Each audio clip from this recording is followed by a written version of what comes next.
तो सभी प्यारे बच्चों को जय हिंद। तो बच्चों, हमने फर्स्ट पार्ट में इंडियन पॉलिटी में हमने ये बेसिक चीज़ें ऑलरेडी पढ़ चुके हैं।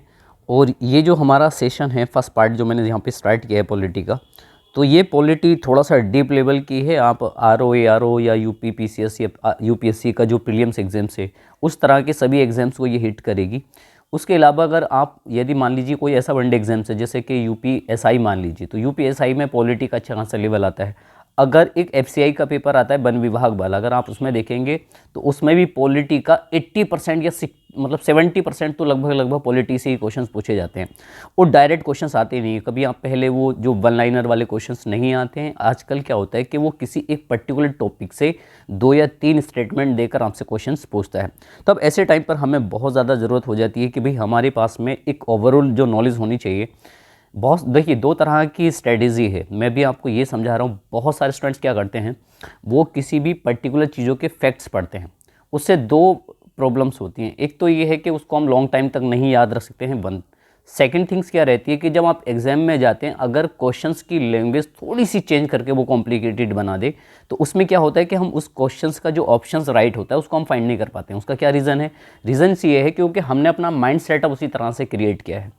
तो अगर आप चाहते हैं कि पॉलिटी का आपका कोई भी क्वेश्चन गलत ना हो, तो उसके लिए अगर आप ये पूरी सीरीज़ यदि देखेंगे, तो एक तो ये है, इसको आपको अलग से जाके खुद से मतलब ये पॉलिटी याद नहीं करनी है, क्योंकि मैं पॉलिटी को उस लेवल से आपको इस तरह से सिखा रहा हूँ। क्योंकि अगर आप एडमिनिस्ट्रेटिव का पार्ट बनेंगे तो आप खुद से भी उसमें कंट्रीब्यूट कर सकते हैं। तो पॉलिटी एक ईजी सब्जेक्ट भी है अकॉर्डिंग टू मी, और इसमें आप आराम से किसी भी एग्जाम्स के अंदर 4 से 5 क्वेश्चन तो लाजमी हैं, आते ही आते हैं। तो आप उनको क्रैक कर लेंगे आसानी से। तो जैसे फर्स्ट पार्ट में हमने क्या क्या चीज़ें देखी थी, मैं जल्दी से उनका एक बार रिव्यू करा दूं आपको। तो हमने देखा था भी संविधान क्या है। तो हमने देखा भी संविधान जो कॉन्स्टिट्यूशन जो शब्द है, तो कॉन्स्टिट्यूशन शब्द एक लैटिन वर्ड है जो कॉन्स्टिट्यूट से बना है, जिसका मतलब होता है शासन करने के सिद्धांत। अगर हम बात करेंगे कि मान लीजिए भाई संविधान कितने प्रकार का हो सकता है, तो हमने एक तो पढ़ा था कि सर संविधान लिखित हो सकता है। और विश्व का पहला लिखित जो संविधान है वो कहाँ का है? अमेरिका का है। कब लिखा गया था? 1789 में, 89 में। जबकि लिखने का पहला प्रयास फ्रांस ने किया था। दूसरा, सर ऐसा हो सकता है कि किसी देश में लिखित रूप में संविधान है ही नहीं, उदाहरण के तौर पे इंग्लैंड। तो विश्व का सबसे पुराना संविधान, ये सभी देशों के संविधान की जननी भी इंग्लैंड के संविधान को ही कहा जाता है। क्योंकि पहली बार इंग्लैंड में क्या किया गया था, 1215 के टाइम पर वहाँ की जनता को कुछ कानून देने की बात कही गई थी, ये हमने पढ़ा था। दूसरा ये है भी संविधान सभा के द्वारा विकसित संविधान हो सकता है। तो संविधान सभा के द्वारा विकसित प्रथम संविधान की यदि बात करेंगे, तो प्रथम संविधान था अमेरिका का, जो फिलाडेल्फिया जो सबमिट हुई थी 1789 में, उसके तहत बनाया गया था। उदाहरण यदि भारत के रेफरेंस में लिया जाए, तो भारत का संविधान कैबिनेट मिशन आया था 1946 में, और इसी के तहत एक संविधान सभा बनाई गई थी। और उसी संविधान सभा ने संविधान बनाया 2 साल 11 महीने 18 दिन में। 20 नवंबर 1949 को इस तरह से हमारा संविधान बनकर तैयार हुआ। तो ये हमने देखा संविधान सभा से। दूसरा 2 शब्द हम यहाँ से देखते हैं भी, जो संविधान है, या तो सुनते हैं कि संविधान कठोर है, या सुनते हैं संविधान लचीला है, नम्य है या फिर नम्य है। कठोर संविधान ऐसा संविधान होता है जिसमें संशोधन करना, परिवर्तन करना आसान नहीं होता, बहुत कठिन है। जैसे अमेरिका, तो दुनिया में सबसे कठोर संविधान अमेरिका का होता है। उसमें परिवर्तन करना, संशोधन करना बहुत आसान नहीं है। और ऐसा संविधान जिसमें संशोधन करना एकदम आसान है, उसको हम लचीला कहते हैं। जैसे यूके का, तो यूके में तो लिखित फॉर्म में है ही नहीं, किसी भी प्रावधान को कभी भी बदला जा सकता है। अगर भारत में इन दोनों का मिश्रण है, क्योंकि भारत का जो संविधान है आंशिक मतलब कुछ कठोर है और कुछ या थोड़ा कठोर है और थोड़ा सा लचीला है, यानी कि इतना आसान भी नहीं है संशोधन करना और इतना कठिन भी नहीं है। ये हमारे देश के रेफरेंस में हमने पढ़ा था। उसके बाद में हमने एक परिभाषा देखी थी भी संविधान क्या है। तो संविधान एक ऐसा, भारत के रेफरेंस में यदि बात करूं, तो संविधान एक ऐसा लिखित दस्तावेज जिससे हमारे देश की प्रशासनिक व्यवस्था को चलाया जाता है, ये हमने देखा था। फिर भारत के संविधान के बारे में, क्योंकि आगे कुछ चीज़ों को मैं रिलेट करूंगा, तो इसीलिए मैंने आपको थोड़ा सा एक ग्राफ यहाँ समझाया था भाई भारत का जो संविधान है ये बना या अंगीकृत कब हुआ। तो 26 नवंबर 1949 में बना। इतना इसको बनने में समय लगा। और जब संविधान बना था तो उस समय हमारे देश के संविधान में 395 अनुच्छेद थे, और आज भी 395, कोई भी 396 नंबर का आर्टिकल नहीं है। हाँ, अगर खंड के आधार पर तोड़कर देखें तो लगभग लगभग अनुच्छेद की संख्या 500 के आसपास हो जाएगी, जबकि 480 पैसे 470 आंसर चल रहा था 2021 तक, और अभी जो आंसर है 484 के आसपास आंसर चल रहा है, लेकिन ये पूछा नहीं गया है वैसे अभी काफ़ी टाइम से। ये खंड का आधार मतलब ऐसे जैसे मान लो अनुच्छेद 1, अनुच्छेद 2, अनुच्छेद नंबर 3, तो अनुच्छेद पहले मान लो अगर इनको काउंटेड करेंगे तो 395 है। यदि आर्टिकल 1 में मान लो पहले एक खंड क्या था, बाद में एक और जोड़ दिया, तो अब आर्टिकल अगर हम फर्स्ट को 2 मान लें कि आर्टिकल 1 का 1 और आर्टिकल 1 का 2 इस तरह से, तो यहाँ से 2 हो जाएंगे, ऐसे करेंगे तो टोटल हो जाएंगे 500। तो ये खंड का आधार था। फिर भारत के संविधान को कितने भागों में डिवाइड किया गया है, तो सर 22 भागों में इसको बांटा गया है। पहले भी देखो मूल संविधान में भी 22 भाग थे, आज भी 22 भाग हैं, कोई भी 23वें नंबर का कोई भाग नहीं है। हाँ, खंड के आधार पर कितने भाग हो गए, तो खंड के आधार पर यदि भाग बात करेंगे तो 25 हैं। यदि 25 ऑप्शन में ना हो तो 26 आंसर लगा सकते हैं। ये क्या मतलब है, जैसा मान लो यहाँ से लेकर 1 से लेकर 395 तक अनुच्छेद लिखे हुए हैं, तो अनुच्छेद 1 से लेकर 4 तक, यानी कि आर्टिकल 1, 2, 3 और 4, इन चारों अनुच्छेद के बारे में केवल संघ और राज्यों के बारे में उल्लेख किया गया है, तो इसीलिए पहले भाग का नाम रख दिया संघ एवं उसका राज्य क्षेत्र। अनुच्छेद 5 से लेकर 11 तक नागरिकता के बारे में कानून दिया गया है कि कौन व्यक्ति भारत का नागरिक होगा, कौन व्यक्ति भारत का नागरिक नहीं होगा, क्या करने से भारत की नागरिकता चली जाएगी या क्या करने से आप भारत की नागरिकता को ग्रहण कर सकते हैं, और नागरिकता के संबंध में कानून कौन बनाएगा। ये सारे रूल्स एंड रेगुलेशंस के बारे में बात कही गई है अनुच्छेद 5 से लेकर 11 तक। तो हमने इसका भाग का नाम रख दिया भाग नंबर 2, और भाग का नाम है सिटीजनशिप, नागरिकता, इस तरह से। तो ये भाग हैं, ठीक है। जैसे अनुच्छेद 12 से 35 के बीच में मूल अधिकार का उल्लेख है, तो ये भाग हो गया 3। इस तरह से हमने ये बात किया था। अब यहाँ से मैंने पहला टॉपिक स्टार्ट किया था संविधान में, और पहला टॉपिक हमारा था बच्चों क्या, राज्य किसे कहते हैं। तो राज्य उसे कहेंगे जिसका एक निश्चित भूभाग हो, उस निश्चित भूभाग में निवास करने के लिए जनसंख्या हो, उस जनसंख्या पर शासन करने के लिए सरकार, और सरकार होनी चाहिए संप्रभु या संप्रभुता सरकार। क्या मतलब हुआ, तो राज्य होने के लिए 4 शर्तें हैं। एक तो निश्चित भूभाग है, जैसे हमने देखा एक निश्चित भूभाग होना चाहिए, प्लस जनसंख्या होनी चाहिए, उसके बाद में गवर्नमेंट, और गवर्नमेंट भी कैसी, संप्रभु या संप्रभुता होनी चाहिए। अब यदि मैं भारत की बात करूं, क्या भारत एक राज्य है, तो बताओ क्या भारत का एक निश्चित भूभाग है। हाँ सर, 32, 87, 263 या 40 वर्ग किलोमीटर है। यदि आप उत्तर से दक्षिण देख लेंगे तो 3214 किलोमीटर है। यदि आप पूरब से पश्चिम देख लेंगे तो 2933 किलोमीटर है। समुद्रों में भी 12 नॉटिकल मील तक हमारी ज्योग्राफिकल बाउंड्री आती है, तो इसका मतलब है भारत का एक निश्चित ज्योग्राफिकल एरिया है, तो निश्चित भूभाग है। प्लस इस निश्चित भूभाग में निवास करने के लिए क्या होनी चाहिए, जनसंख्या। तो यदि हम इंडिया की बात करेंगे तो लगभग कहा जा रहा है कि अभी 140 करोड़ के आसपास में भारत की जनसंख्या हो चुकी है। प्लस उसके बाद में थर्ड पिलर होना चाहिए गवर्नमेंट, जनता पर शासन करने के लिए एक सरकार होनी चाहिए, और सरकार कैसी हो, संप्रभु। संप्रभु का क्या मतलब था, ऐसी सरकार जो अपने देश के आंतरिक और बाह्य मामलों में डिसीजन लेने में कैसी हो, स्वतंत्र हो, उस सरकार को क्या कहा जाएगा, संप्रभु सरकार। इसका मतलब है यदि ये चारों पिलर होंगे तो बनेगा राज्य। फिर एक क्वेश्चन मैंने पूछा था क्या भारत एक राज्य है, तो सर हाँ, भारत एक राज्य है, क्योंकि भारत का एक निश्चित भूभाग भी है, जनसंख्या भी है, सरकार भी है, और सरकार अपने निर्णय स्वयं लेती है, उस पर किसी दूसरे देश का या आंतरिक किसी दबाव में रहकर सरकार डिसीजन नहीं लेती है। ठीक है, तो कथन ये था ना कि भारत एक राज्य है, कथन कैसा है, तो यह कथन सही है। ठीक, ये मैंने यहाँ पे बताया था। लेकिन अनुच्छेद 1 में भारत को राज्यों का क्या कहा गया है, राज्यों का संघ, यूनियन ऑफ स्टेट कहा गया है। सर अगर भारत एक राज्य है तो यूपी, एमपी, हरियाणा फिर क्या है, तो उदाहरण मैंने यहाँ से यूपी का लिया था, तो यूपी का क्या निश्चित भूभाग है, क्योंकि राज्य के लिए 4 चीज़ें होनी चाहिए, एक निश्चित भूभाग, जनसंख्या, सरकार और संप्रभुता।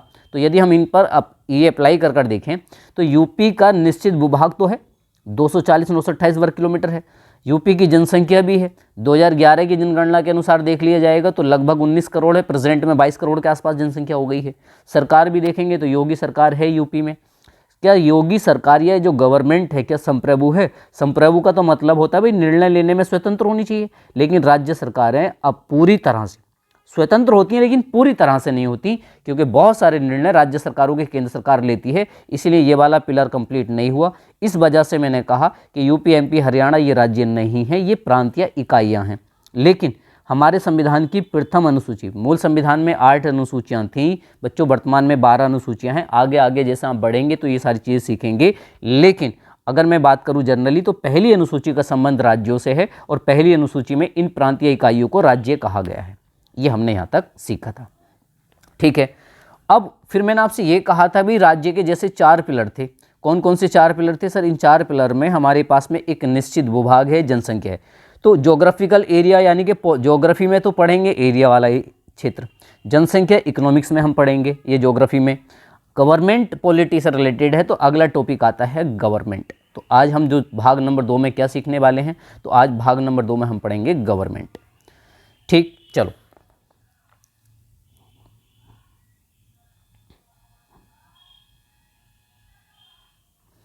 तो आज किस टॉपिक पे बात हो रही है सर? आज बात होगी गवर्नमेंट पे। गवर्नमेंट यानी कि सरकार।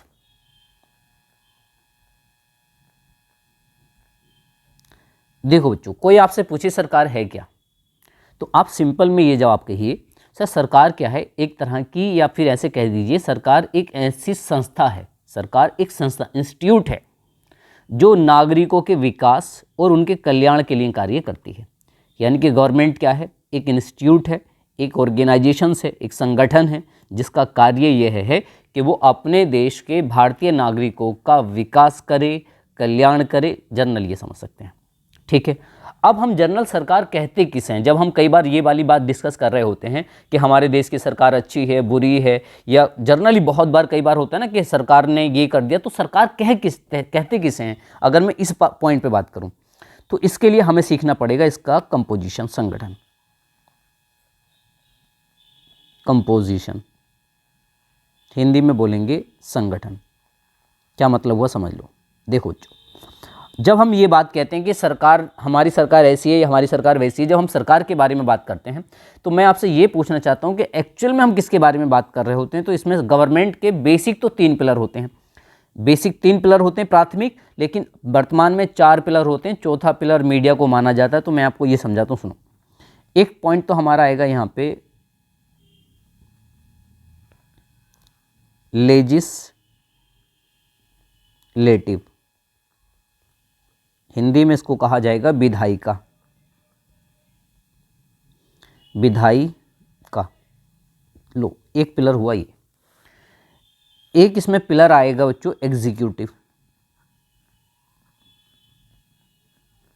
यानी कि कार्यपालिका, कार्यपालिका।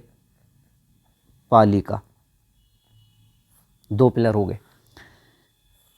तीसरा जो पिलर आता है, तीसरे पिलर का जो नाम है बच्चों, तो तीसरे पिलर का नाम है जुडिशरी, यानी कि न्यायपालिका, जुडिशरी, और हिंदी में न्यायपालिका। चलो, कितने पिलर हो गए? 3। अभी मैं पहले इन 3 पे बात करता हूँ, सुनो। जब हम ये कहते हैं ना हमारे देश की गवर्नमेंट ऐसी है, तो हम एक्चुअल में किसके बारे में बात कर रहे होते हैं? विधायिका, कार्यपालिका, न्यायपालिका। यानी कि विधायिका, कार्यपालिका, न्यायपालिका, इन तीनों का एक तरह से समूह, संगठन ही कहलाता है गवर्नमेंट। क्या ये बात समझ में आ गई? यहाँ पे अगर आपसे कोई पूछे सरकार क्या है, तो सरकार एक ऐसी संस्था जो नागरिकों का विकास एवं कल्याण करती है, जिसमें विधायिका, कार्यपालिका, न्यायपालिका के समूह को ही हम सरकार कहते हैं। एक तरह से ये समझ सकते हैं। ठीक है, एक पॉइंट को देखो, मैं यहां से वाइट से जोड़ रहा हूं, वो भी डॉट डॉट से, चौथा पिलर है। अब जो 4th पिलर है उसका जो, अगर मैं आपको यहां पे नेम बताऊं, तो 4th पिलर हो जाएगा हमारा मीडिया।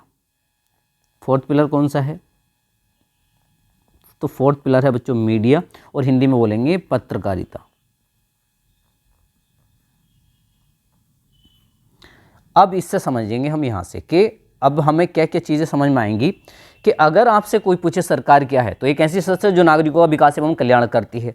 सरकार किससे मिलकर बनती है? तो विधायिका, कार्यपालिका, न्यायपालिका प्लस पत्रकारिता। तो सरकार के कितने स्तंभ होते हैं? तो प्राथमिक या मूल 3 स्तंभ होते हैं, विधायिका, कार्यपालिका, न्यायपालिका। जबकि चौथा स्तंभ है मीडिया, लेकिन वो अस्थायी है। कैसा स्तंभ है? अस्थायी स्तंभ है। क्या ये बात समझेंगे यहाँ पे? तो गवर्नमेंट इन चारों से मिलकर बनती है सरकार। आइए इन चीज़ों के बारे में और छोटे छोटे तथ्य हम यहाँ से जानते हैं। सबसे पहले मैं किस पे बात कर रहा हूँ बच्चों? सबसे पहले मैं बात करूँगा लेजिस्लेटिव यानी कि विधायिका पर। देखो, अगर हमारे सामने सवाल आ जाए कि सर विधायिका जो है ये करती क्या है, होती क्या है, तो आपको ये पता है ना, गवर्नमेंट, कभी मैंने आपको केवल ये समझा दिया कि गवर्नमेंट करती क्या है और किससे मिलकर बनती है। लेकिन सरकारें तो इंडिया में एक होती है केंद्र में केंद्र सरकार, एक होती है राज्यों में राज्य सरकार, एक लोकल स्तर पे स्थानीय स्तर पर भी होती हैं जिनको हम स्थानीय सरकारें बोलते हैं। पंचायती राज या गाँव में जो प्रधान बनता है वो भी एक तरह की सरकार है। तो आप पहले ओवरऑल ऐसे समझ लेंगे, मैं अगर आपको जनरल में समझाना चाह रहा हूँ कि आप ये मान लो इस चीज़ को, पहले आप ये राज्य सरकार है या केंद्र सरकार समझ लो, या फिर केंद्र सरकार मान के चलते हैं, ठीक है, केंद्र सरकार, उससे फिर हम धीरे धीरे स्टेप बाय स्टेप की तरफ मूव करेंगे, ठीक। हाँ, लेकिन विधायिका चाहे वो राज्य सरकारों का हो या केंद्र सरकार का, सबका सेम ही होगा। तो विधायिका क्या है सबसे पहली चीज़। तो अगर मैं आपसे पूछूं भी विधायिका का पहले बताओ कार्य क्या होता है, इसका फंक्शन क्या है।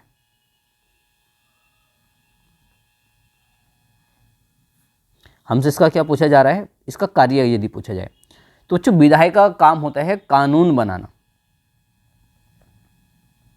कानून बनाना। इसका मतलब ये है कि भाई जो हमारी विधायिका है ना, इसका काम क्या हो गया है, ये कानून बनाती है। क्या करती है सर, कानून बनाती है।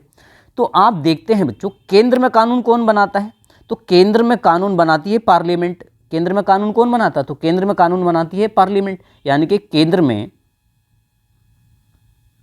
कानून बनाती है कौन, संसद। क्या ये बात समझ में आ गई। संसद राज्यसभा लोकसभा प्लस राष्ट्रपति का समूह होता है। तो इसका मतलब आपने सीखा विधायिका का काम जब बच्चों कानून बनाना है, और केंद्र में कानून बनाता कौन है, केंद्र में कानून बनाती है पार्लियामेंट या संसद। इसका मतलब हुआ कि केंद्र की विधायिका जो होगी वो संसद होगी। अगर आपसे कोई पूछे संसद क्या है, तो आप बोलेंगे केंद्र सरकार की विधायिका। संसद क्या है, केंद्र सरकार की विधायिका। अगर अब आपसे कोई ये पूछे कि संसद क्या करती है, तो आप बोलेंगे कि संसद का काम है कानून बनाना, राइट। तो ये तो केंद्र के बारे में हो गई। यदि उसी तरह से यदि मैं आपसे बात करूं किसके बारे में, राज्यों के बारे में, तो राज्यों में कानून कौन बनाता है, तो राज्यों में कानून बनाता है विधानमंडल। कौन बनाता है, विधानमंडल। इसका मतलब ये हुआ कि जैसे केंद्र में पार्लियामेंट होती है, वैसी राज्यों में क्या होता है, विधानमंडल। तो केंद्र की जो विधायिका है, केंद्र की विधायिका संसद, और राज्यों की विधायिका हो गई विधानमंडल। अब मैं आपसे पूछूं संसद का काम कानून बनाना, तो विधानमंडल का काम भी क्या हो जाएगा, कानून बनाना। तो विधानमंडल और संसद क्या है, तो संसद केंद्र सरकार की विधायिका है, और सर विधानमंडल जो है ये राज्य सरकार की विधायिका है। क्या ये बात समझ में आ गई आपको, ठीक। अब मैं बात कर रहा हूँ किसके बारे में, सबसे पहले बात करेंगे कार्यपालिका के बारे में बच्चों। यदि हम बात करें कार्यपालिका के बारे में, तो यहाँ से भी सबसे पहला तो क्वेश्चन यही है कि सर इसका कार्य क्या होता है, फंक्शन क्या है। अगर मैं इसके कार्य की बात करूं, तो कानून बनाया था विधायिका ने, और कार्यपालिका उस संसद के द्वारा या विधायिका के द्वारा बनाए हुए कानून को लागू करती है। इसका मतलब है कि कार्यपालिका का काम क्या है, कानून को लागू करना। यानी कि इसका मतलब हो जाएगा यहाँ पे कानून लागू, या फिर कभी कभी शब्द आ सकता है कि विधि का क्रियान्वयन करती है, विधि का क्रियान्वयन। तो विधि का मतलब भी कानून होगा, क्रियान्वयन का मतलब है लागू करना, ठीक है, ऐसे याद रख लेना। इसका मतलब हुआ विधायिका कानून बनाती है, कार्यपालिका उस कानून को लागू करती है, राइट गाइस। अब सर जैसे आपने केंद्र में ये तो बता दिया था कि सर केंद्र में कानून बनाती है संसद, राज्यों में कानून बनाती है विधानमंडल। तो केंद्र सरकार की विधायिका हो गई थी संसद, राज्य सरकार की विधानमंडल। ये कार्यपालिका क्या होती है, देखो अगर केंद्र के बारे में बात करूं, तो केंद्र की जो कार्यपालिका होती है, तो केंद्र की कार्यपालिका भी जो होंगी, तो इसमें दो आएंगी, एक मंत्री परिषद आएगी, मंत्री परिषद। जो मंत्री होते हैं आप सुनते हैं ना, जैसे गृह मंत्री है अमित शाह, ठीक, रक्षा मंत्री हैं राजनाथ सिंह। तो जितने भी मंत्री होते हैं, तो मंत्रियों का समूह कहलाता है मंत्री परिषद। और मंत्री परिषद क्या है बच्चों, वो है कार्यपालिका, ठीक है। तो मंत्री परिषद हो गई, प्लस इन मंत्री परिषदों का, इन मंत्रियों के क्या होते हैं, सचिव होते हैं। तो मंत्री परिषद प्लस सचिवालय केंद्र का, इन दोनों को मिलाकर कह दिया जाएगा केंद्र सरकार की कार्यपालिका या केंद्रीय कार्यपालिका। तो ये क्या बन जाएगा बच्चों, इसका मतलब है ये है केंद्रीय कार्यपालिका, केंद्रीय कार्यपालिका। तो केंद्रीय कार्यपालिका कब होगी? जब केंद्र की मंत्रिपरिषद होगी और केंद्र का सचिवालय होगा। ठीक, उसी प्रकार से यदि मैं राज्यों के बारे में बात करूं तो राज्यों का इसका मतलब है कि राज्य का मंत्रिपरिषद, राज्य का मंत्रिपरिषद प्लस राज्य का सचिवालय।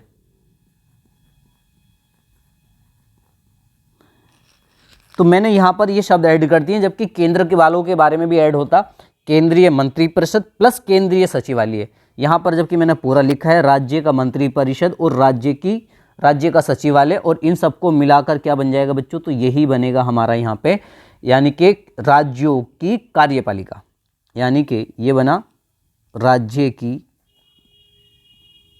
कार्यपालिका। अभी किसी को मान लो अगर ये सब पूरी बात समझ में नहीं आई, तो मैं ये कह रहा हूँ कि जब आप जैसे जैसे आगे सीखेंगे तब आपको एग्जैक्ट पता चलेगा कि कार्यपालिका है क्या, विधायिका है क्या, न्यायपालिका होती क्या है। फिलहाल बेसिक सीखा था अभी कि सर विधायिका की यदि बात करें तो विधायिका का काम है कानून बनाना। केंद्र में कानून संसद बनाती है, इसीलिए संसद हो जाएगी केंद्र सरकार की विधायिका।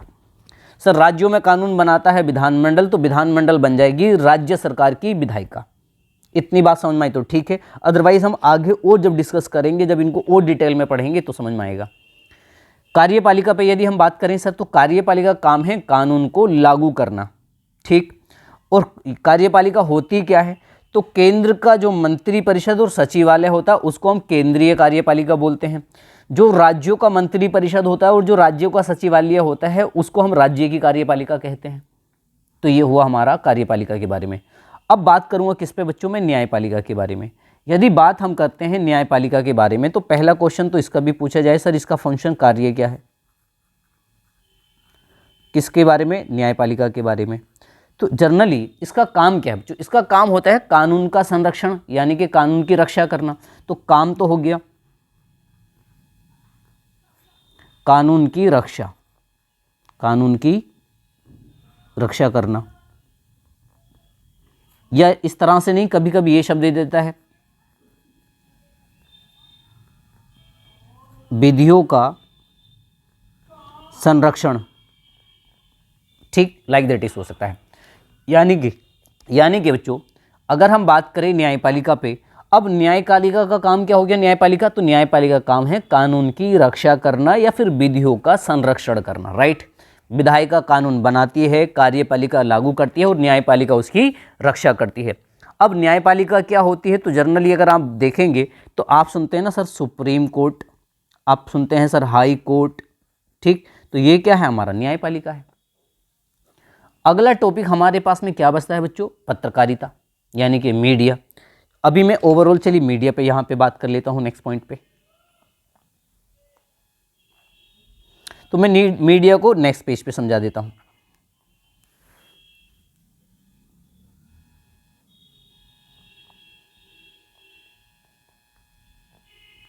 मीडिया यानी कि पत्रकारिता। अब देखो बच्चों, अगर मैं मीडिया या पत्रकारिता के बारे में यहाँ से आपसे डिस्कस करूँ तो इसके बारे में क्या क्या चीज़ें जो हमें याद रखनी है। तो पॉइंट नंबर वन तो ये है कि ये सरकार का कैसा स्तंभ है, कौन से नंबर का स्तंभ है। तो एक पॉइंट तो ये हो गया कि ये सर क्या है? सरकार का ये चौथा स्तंभ है, फोर्थ पिलर है। ठीक, ये कैसा पिलर है? Fourth pillar of the government. Right, एक बात। दूसरा ये क्या, ये सरकार का स्थायी पिलर है कि अस्थायी है? तो आप बोलेंगे सर ये अस्थायी स्तंभ है, अस्थायी स्तंभ है, क्योंकि ना तो ये कानून बनाता है, ना कानून को लागू करता है, ना उसकी ये रक्षा करता है।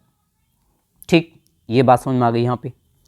तो फिर हमसे ये क्वेश्चन यदि आए कि सर फिर जो मीडिया है इसका कार्य क्या है, इसका फंक्शन क्या है? अगर हम इसके कार्य की बात करें, किसके? मीडिया के, तो देखो बच्चों, मीडिया का काम क्या है? जर्नली मीडिया जितनी भी हमारी गवर्नमेंट की जो पॉलिसीज़ होती हैं उन सभी पॉलिसीज़ को क्या करती है? भारत की जनता तक लेकर जाती है। आप इस चीज़ को ऐसे समझो। मान लो कि मैं ये उदाहरण ले लेता हूं, गवर्नमेंट।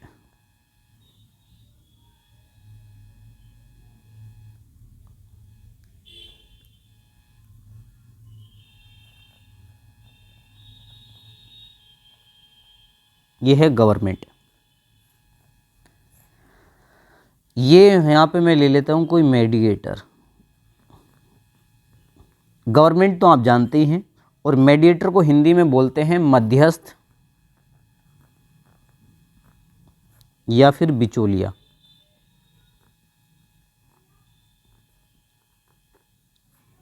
और तीसरा मैं लिख देता हूं भारत की जनता। भारत की जनता। देखो, इस चीज को आप ऐसे समझ सकते हैं, वो भी बड़ी आसानी से। देखो, जैसे मान लो सर क्या है कि मीडिया करती क्या है? तो मीडिया का अगर हम काम देखें तो मान लो कि सर गवर्नमेंट ने कुछ स्कीम्स बनाई, कोई योजना बनाती है गवर्नमेंट, और वो योजना जनता के लिए बनाई गई है।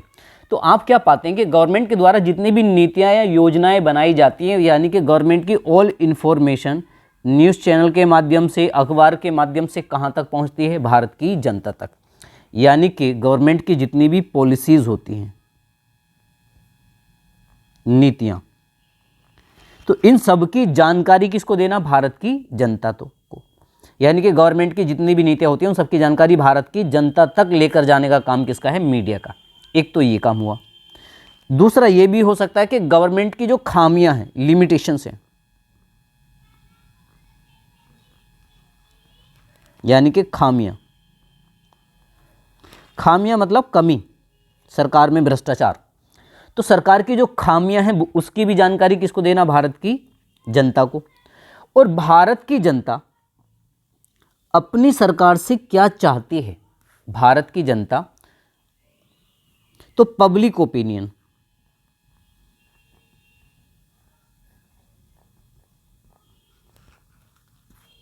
And demand.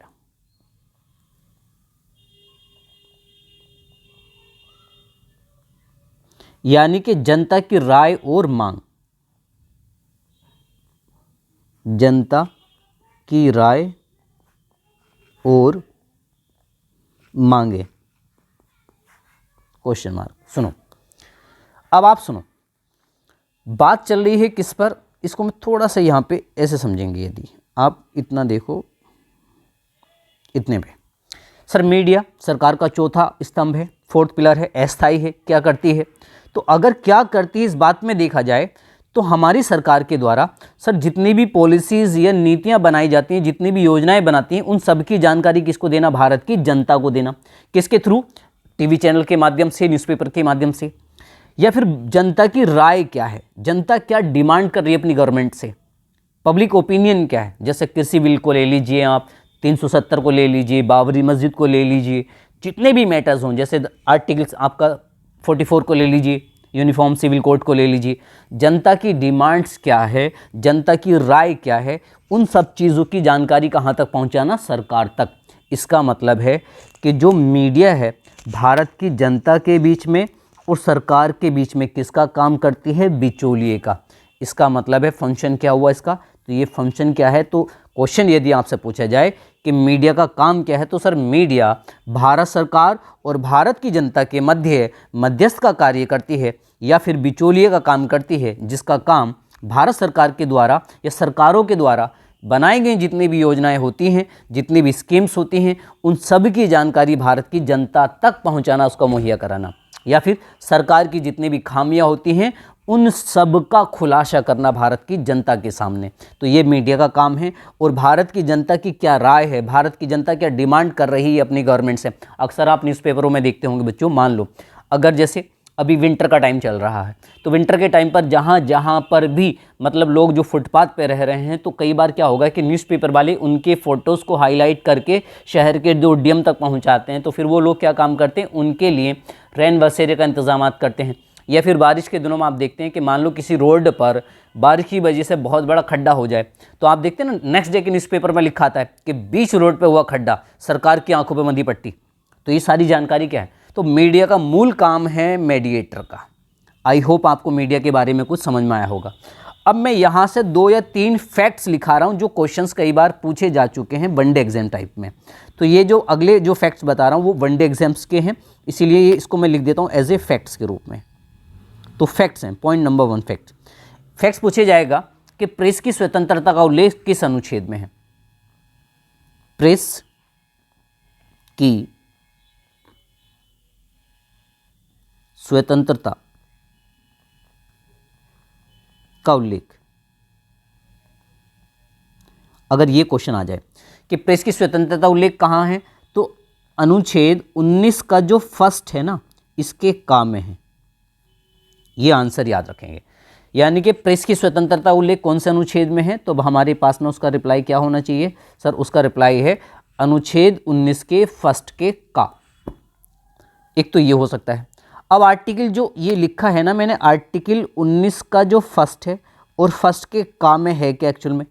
तो यहाँ पे लिखा गया है the freedom of speech and expression. The freedom of speech and expression, Hindi में बोलूँ तो मैं वाक एवं अभिव्यक्ति की स्वतंत्रता।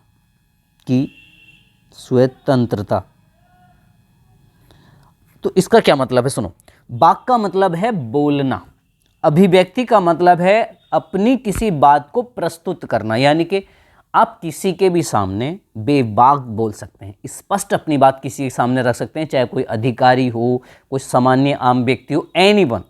तो यानी कि आर्टिकल 19 आपको बोलने की आज़ादी देता है, आपको अपनी बात या अपनी जो तुम्हारे मन में जो आइडियाज़ हैं, जो आपके विचार हैं, उनको प्रस्तुत करने का आपको राइट्स है।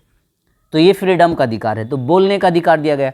तो इसी में एक तरह से 1962 में, कब की बात है? 1962 में प्रेस की स्वतंत्रता को जोड़ा गया। चलिए अब मैं आपको एग्जाम्स के क्वेश्चन बताता हूँ क्या क्या आए हैं। एक क्वेश्चन आता है आपसे कि प्रेस की स्वतंत्रता का उल्लेख कौन से अनुच्छेद में है, तो आपको बोलना है आर्टिकल 19 के फर्स्ट के का में। एक आंसर हो गया। सवाल यह है आ सकता है कि अनुच्छेद 19 के फर्स्ट के का में मूल रूप से किसका उल्लेख है, तो आपको बताना है वहां पर केवल ये प्रेस की स्वतंत्रता उल्लेख नहीं है, वहां पर मूल रूप से लिखा है बोलना, यानी कि वाक एवं अभिव्यक्ति की स्वतंत्रता, यानी कि the freedom of speech and expression लिखा है।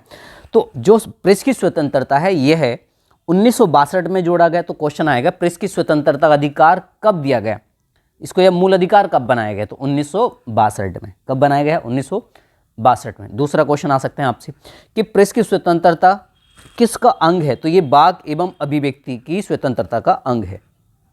क्या ये बात समझ में आ गई? यहाँ पे तो एक फैक्ट का तो ग्राफ ही होगा। दूसरा फैक्ट आपसे यहीं से पूछा जाता है, फैक्ट नंबर 2। तो दूसरे फैक्ट में ये आ सकता है कि भी भारत का पहला हिंदी के न्यूज़पेपर का क्या नाम था, भारत के पहले अंग्रेजी न्यूज़पेपर का क्या नाम है, तो यहाँ से ये क्वेश्चंस आते हैं, यानी कि किसके रेफरेंस में? न्यूज़पेपर के बारे में।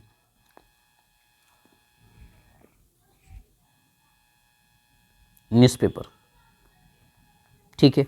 तो न्यूज़पेपर से यदि क्वेश्चन आ जाए बच्चों, तो आपको यहाँ से याद रखना है नंबर 1 पे, अगर आपसे आ जाए इंग्लिश वाले से रिलेटेड,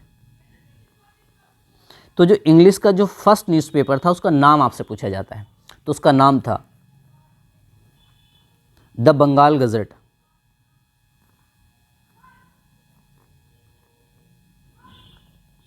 ये उसका नाम है, द बंगाल गज़ट, ठीक है। द बंगाल गज़ट हिंदी में लिख सकते हैं आप चाहे तो अगर आपसे सवाल आ जाए कि भारत का पहला अंग्रेजी जो न्यूज़पेपर है उसका क्या नाम है, द बंगाल गज़ट है। क्वेश्चन आ जाए कब प्रकाशित हुआ था, अगर आपसे ये पूछा जाए ये प्रकाशित कब हुआ था, पब्लिश कब हुआ था, प्रकाशित को इंग्लिश में पब्लिश कब हुआ था ये, तो 29 जनवरी 1780 को प्रकाशित हुआ था। 29 जनवरी 1780 को प्रकाशित हुआ है। क्या पूरी डेट याद रखनी है? नहीं, 1780 डेट याद रखेंगे बस। कहाँ पर प्रकाशित हुआ था, अगर यह पूछ लिया जाए तो कलकत्ता में। ठीक है। कैसा न्यूज़पेपर है यदि आपसे ये पूछा जाए तो साप्ताहिक न्यूज़पेपर था। साप्ताहिक, साप्ताहिक का मतलब है सप्ताह में, वीक में एक बार। ठीक, ये क्वेश्चन आ जाता है। कई बार ये भी क्वेश्चन पूछा जाता है इसके संपादक कौन थे। क्या क्वेश्चन पूछा जाता है, इनके संपादक का नाम। तो इसके जो संपादक थे उनका नाम है J.A. हिक्की, शॉर्ट में तो नाम है J.A. हिक्की, ये नाम है शॉर्ट में। पूरा नाम है जेम्स अगस्टस हिक्की, इनका पूरा नाम था। ठीक, तो यहाँ से ये याद रख लेंगे। तो ये हो गया कौन सा न्यूज़पेपर, इंग्लिश का न्यूज़पेपर। उसी तरह से दूसरा पॉइंट आ जाता है किसके बारे में, हिंदी के बारे में। अगर आपसे हिंदी न्यूज़पेपर के बारे में पूछा जाए, ठीक, तो हिंदी न्यूज़पेपर में तो एक क्वेश्चन तो यही बनेगा, पहला न्यूज़पेपर कौन सा था। तो जो पहला न्यूज़पेपर था उस न्यूज़पेपर का नाम था उदंत मार्तंड। क्या नाम था, उदंत मार्तंड, ये नाम हो गया। ठीक है। अगर आपसे ये पूछा जाए कि ये प्रकाशित कब हुआ था, पब्लिश कब हुआ है, अगर इसकी प्रकाशित की डेट पूछा जाए तो ये हुआ था 30 मई 1826 को। बस डेट इतनी याद रखना ना, मई 1826 में। कहाँ हुआ था, तो कलकत्ता में, यहीं लिख देता हूँ मैं। कहाँ पे बच्चों, कलकत्ता में। संपादक का नाम पूछा जाए, संपादक, तो संपादक का जो नाम था तो पंडित जुगल किशोर शुक्ला उनका नाम है। पंडित जुगल किशोर शुक्ला, ये हमारा क्वेश्चन बन जाता है। और ये कैसा न्यूज़पेपर था, ये भी साप्ताहिक न्यूज़पेपर था। कैसा न्यूज़पेपर है ये, साप्ताहिक, मतलब कैसा, वीक्स में एक बार आता था, साप्ताहिक। और कौन से दिन आता था, ट्यूसडे के दिन आता था, ऑन ट्यूसडे। तो ट्यूसडे वगैरह ये नहीं आता, ये तो मैं आपको नॉर्मल ऐसे बता देता हूँ। ठीक, अगर स्पेशली मैं यूपी की बात कर लूँ तो कई बार यूपी से भी क्वेश्चन बन जाता है यहाँ से।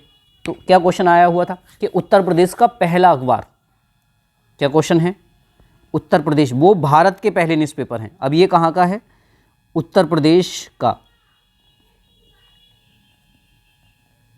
प्रथम अखबार। अगर ये क्वेश्चन आपसे क्वेश्चन आ जाए तो अगर आपसे नाम पूछे उसका, तो नाम है बनारस अखबार। क्या नाम है बच्चों, तो नाम तो है बनारस अखबार। ठीक है, ये बात याद रख लेंगे। कैसा न्यूज़पेपर है सर, हिंदी का न्यूज़पेपर है ये। प्रकाशित की डेट पूछा जाए कि सर ये प्रकाशित कब हुआ था, तो सर ये प्रकाशित हुआ था 1 जनवरी 1845 में। 1 जनवरी 1845 में हुआ था। संपादक का नाम पूछा जाए तो इसके संपादक का नाम था गोविंद रघुनाथ। क्या नाम है, गोविंद रघुनाथ, ये इनके संपादक हो गए। ठीक, जब इतनी बात आ गई तो मैं 2 तथ्य और बता देता हूँ, 2 फैक्ट्स हैं, याद रख लेंगे। भारत में पहली प्रिंटिंग प्रेस कब लगी गई थी, क्वेश्चन क्या आ सकता है, भारत में प्रथम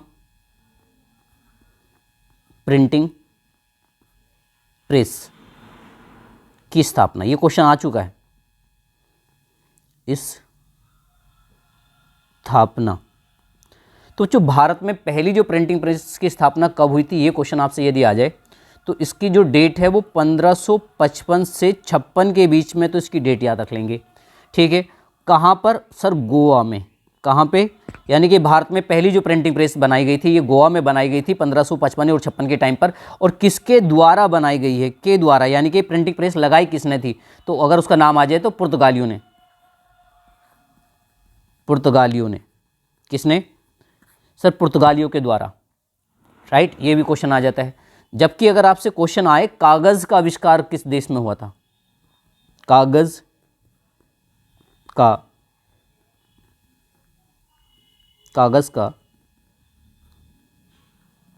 आविष्कार, तो कागज का आविष्कार आविष्कारक देश, आविष्कारक देश अगर आपसे पूछा जाए तो कौन सा देश है, तो चीन है।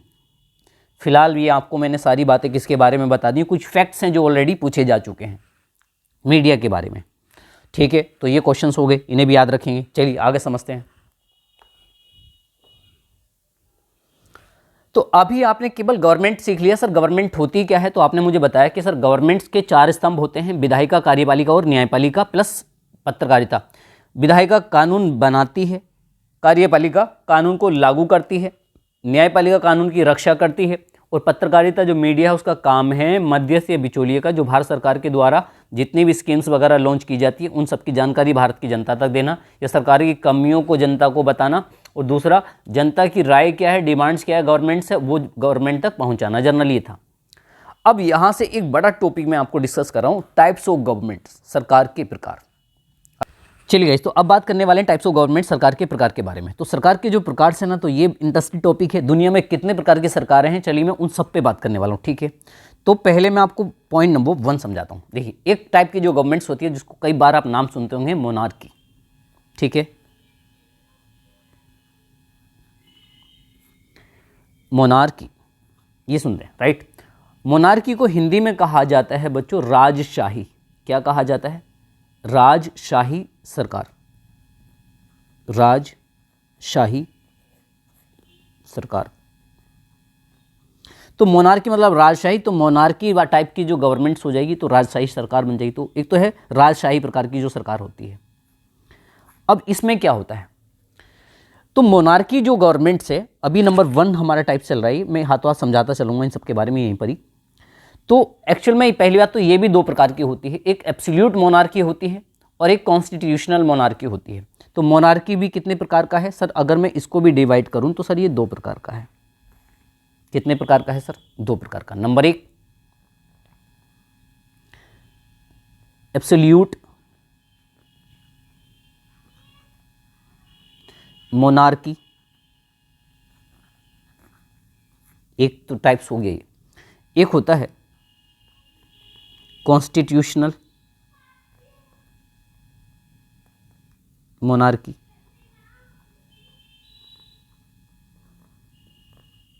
ये 2 प्रकार की हो गई। चलिए मैं इन दोनों को थोड़ा सा यहाँ पे एक्सप्लेन करता हूँ, फिर उसके बाद में हम आगे बात करेंगे।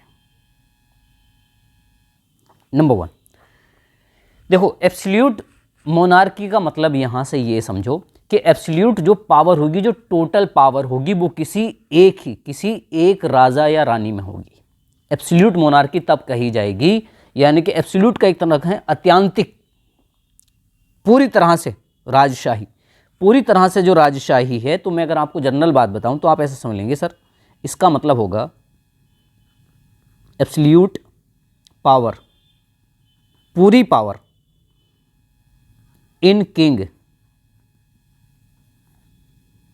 या फिर क्वीन, या तो राजा में या रानी में। यानी कि जब पूरी पावर, कंप्लीट पावर किसी या तो राजा में हो या फिर रानी में हो, अगर ऐसा है तो ऐसे देश की सरकार को आप बोलेंगे कि वहां पर एब्सोल्यूट मोनार्की है। अगर मैं इसके उदाहरण आपको समझाऊं तो इसके उदाहरण में हम देख सकते हैं सऊदी अरेबिया, सऊदी अरब, एक तो ये देश आ जाएगा। और क्या कोई देश आता है, भूटान मान लो। तो आज भी यहां पर क्या होता है बच्चों, राजा का या रानी का ही शासन होता है, एब्सोल्यूट मोनार्की। ठीक है, दूसरा बात समझते हैं सर, कॉन्स्टिट्यूशनल, संवैधानिक राजशाही क्या होती है, हिंदी क्या हो जाएगी, संवैधानिक राजशाही, संवैधानिक राजशाही, कॉन्स्टिट्यूशनल मोनार्की। अगर इस पर डिस्कस किया जाए तो इसको समझ लेते हैं। देखो, एक तो आप यहां से ये समझिए, या तो जो राजा होगा या जो रानी होगी हैज़ नो पावर, इनके पास कोई खास पावर नहीं होगी, बस ये केवल खाली कहलाए जाएंगे कि पावर इसमें है। ठीक है, मतलब आप इसको आप ऐसा समझिए, जैसे मान लो मैं ये कह रहा हूं भाई, जो किंग होगा, ठीक है, या फिर जो रानी होगी, क्वीन होगी, इनके पास हैज़ नो पावर, इनके पास पावर नहीं होगी, हैज़ नो पावर। ये केवल क्या होंगे, ये केवल वहाँ के सेरेमोनियल होंगे, मतलब पावर तो है नहीं, फिर है क्या, ये जस्ट सेरेमोनियल हैं। सर मतलब समझ में नहीं आया, देखो ऐसे समझेंगे, कहने के लिए तो ये राजा और रानी है वहाँ के, कहने के लिए, आप इस चीज़ को आप चाहो तो ऐसे समझ लेना, कहने के लिए, बस ये समझो, बस कहने के लिए कोई राजा होगा या रानी होगी, पावर नहीं होती इनके पास में। अगर मैं इसका एग्जाम्पल आपको बताऊं, फॉर एन एग्जाम्पल, तो कौन से देश में ये सरकार है, तो यूनाइटेड किंगडम में, इंग्लैंड में। इंग्लैंड का जो राजा होता है या रानी होती है, उसके पास में वहाँ पर कोई पावर नहीं होती, पावर तो वहाँ की पार्लियामेंट के पास में है, सारे कानून पार्लियामेंट बनाएगी, सब काम पार्लियामेंट के थ्रू होंगे। लेकिन एक तरह से नामात्र का जो राजा होता है, नामात्र का राजा, कहने के लिए राजा होता है वहाँ पे, ठीक, जबकि सारे काम संवैधानिक तरीके से होते हैं। इसीलिए वहाँ की जो मोनार्की है, जो राजशाही है, वो कौन सी हो जाएगी, कॉन्स्टिट्यूशनल हो जाएगी। अगर आप किसी भी IAS PCS टाइप की अगर आप प्रिपरेशंस कर रहे हैं, तो आपको एब्सोल्यूट मोनार्की और कॉन्स्टिट्यूशनल मोनार्की में डिफ्रेंशिएट करना आना चाहिए। एब्सोल्यूट मोनार्की का मतलब है सर जहाँ पर टोटल पावर किसके पास में हो, राजा के पास में हो, या फिर एक तरह से ये कह सकते हैं संवैधानिक राजशाही क्या है, संवैधानिक राजशाही ये है, कहने के लिए ना मात्र के लिए राजा या रानी होगा वहाँ पर, लेकिन पावर जो होगी, जितने भी कार्य किए जाएंगे वो संवैधानिक तरीके से किए जाएंगे, like that is United kingdom. ठीक, चलिए, तो एक तो आपने सीख लिया यहाँ पे, पहले फर्स्ट टाइप की गवर्नमेंट्स क्या होती है सर, मोनार्की। बहुत बार ये शब्द सुनते होंगे न्यूज़पेपर वगैरह में, मोनार्की, राजशाही सरकार क्या है, तो आज आपको समझ में आएगी मोनार्की सरकार क्या है। चलो गवर्नमेंट नंबर 2, दूसरा प्रकार दुनिया में देखते हैं, और ये दूसरे प्रकार की कौन सी सरकार होती है बच्चों।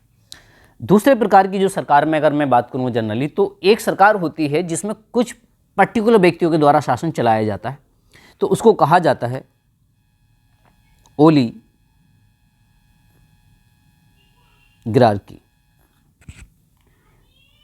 ओलिगार्की जो गवर्नमेंट्स है, तो एक से ये सरकार हो गई, तो इसको जनरली क्या कह सकते हैं, तो rule by the few peoples, rule by the few peoples, कुछ लोगों के द्वारा जहां पर शासन होता है। तो जनरली इसका मतलब है कि कुछ शक्तिशाली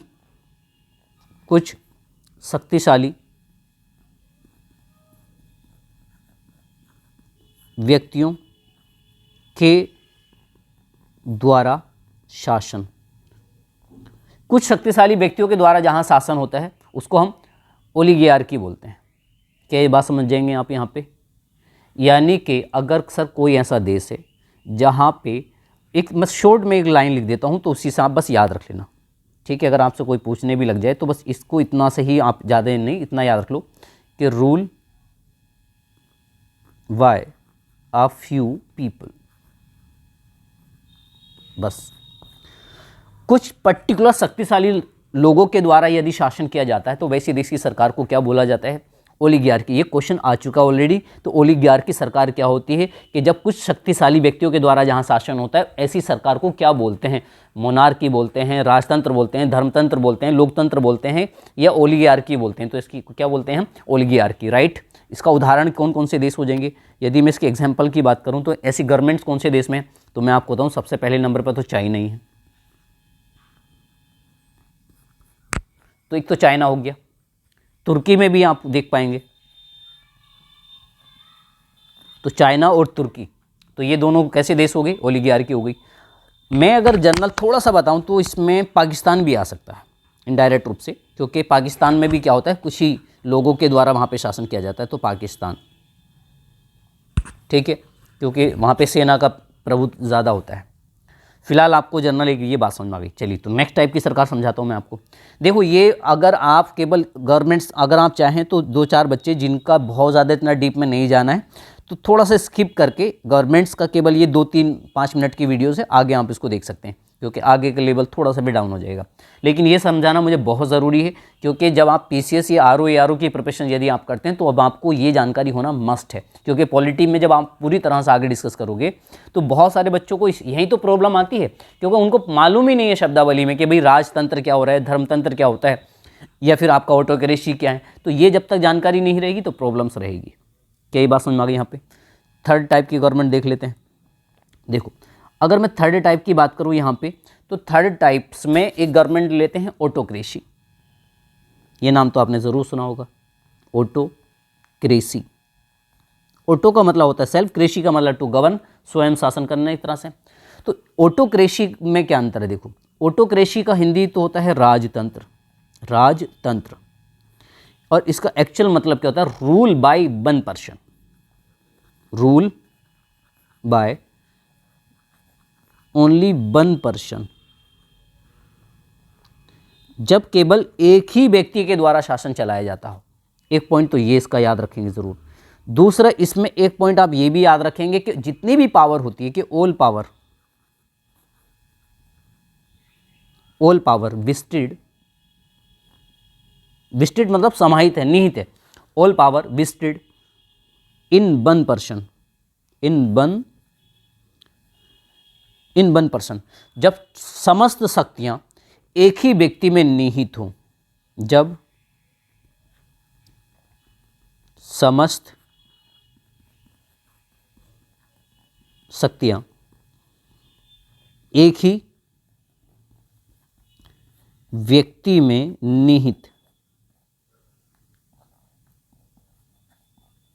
निहित हों, जब सारी पावर एक ही व्यक्ति के पास में होती है, ऐसी गवर्नमेंट्स को हम बोलते हैं ऑटोक्रेसी। अगर इसके एक एग्जाम्पल की यदि मैं बात करूं, तो जनरल इसके एग्जाम्पल में आ जाएगा नॉर्थ कोरिया,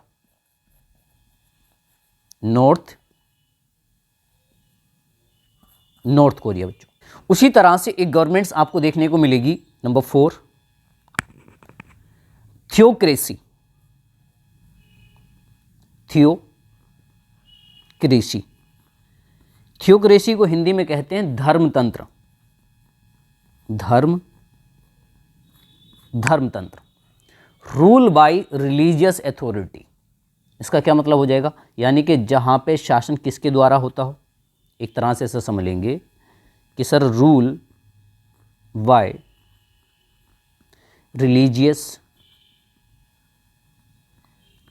अथॉरिटी।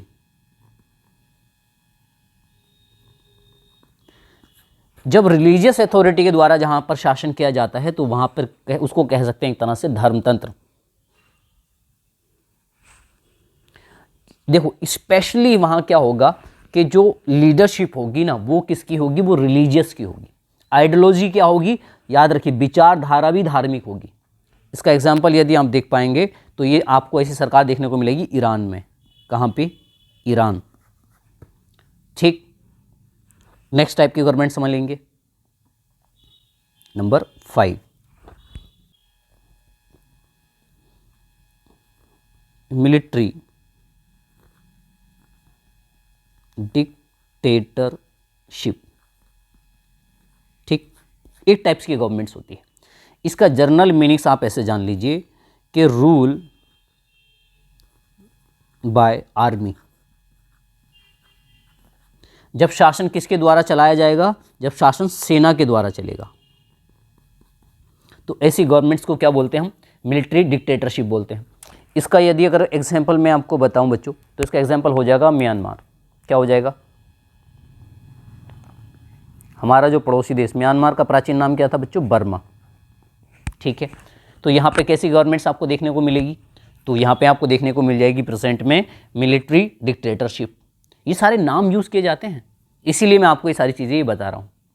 नंबर 6, तो नंबर 6 में आपने सुने होंगे कि पैट्रियार्की, कभी कभी शब्द सुनते हैं पैट्रियार्की। पैट्रियार्की का मतलब मैं यही समझा दूं, जनरली क्या होता है, जब कहीं पे मतलब कोई ऐसी जगह है जहाँ पे पिता का शासन है, जनरली क्या बोल सकते हैं तरह से, पिता के द्वारा शासन। तो घरों में वो फैमिलीज जिनमें फादर की ज़्यादा चलती है, तो आप बोल सकते हैं कि उनके घर में जो शासन है वो कैसा है?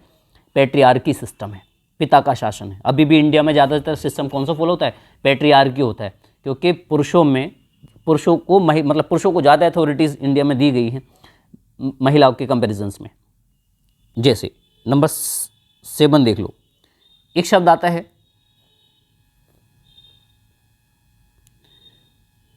गायनिकोक्रेसी। गाइनोक्रेसी का मतलब हो जाएगा महिलाओं के द्वारा शासन।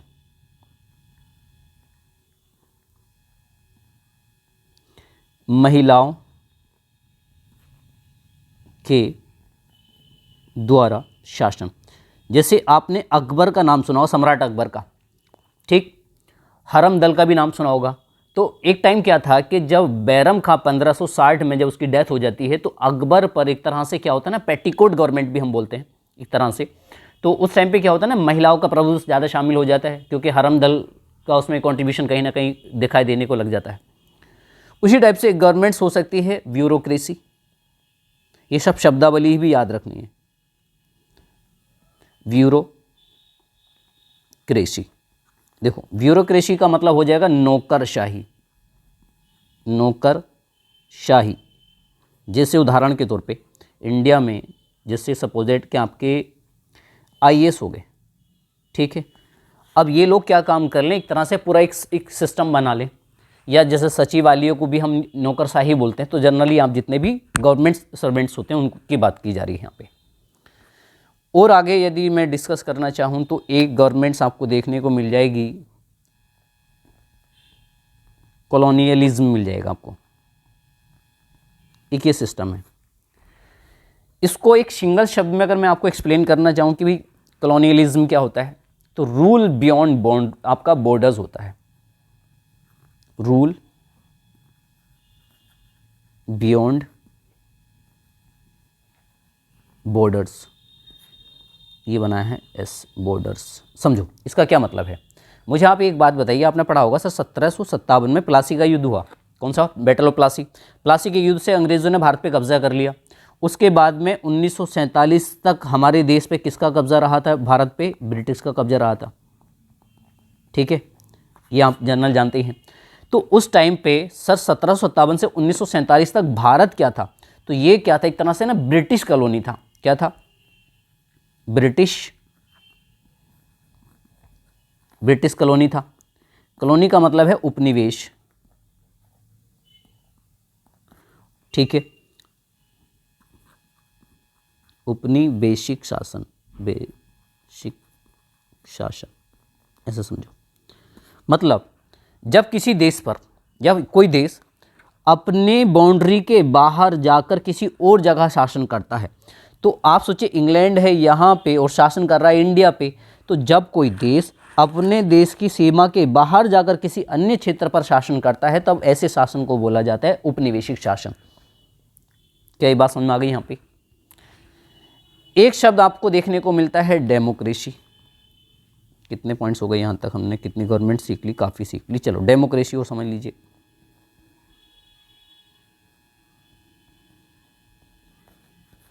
डेमोक्रेसी, और डेमोक्रेसी का मतलब क्या होता है? लोकतंत्र।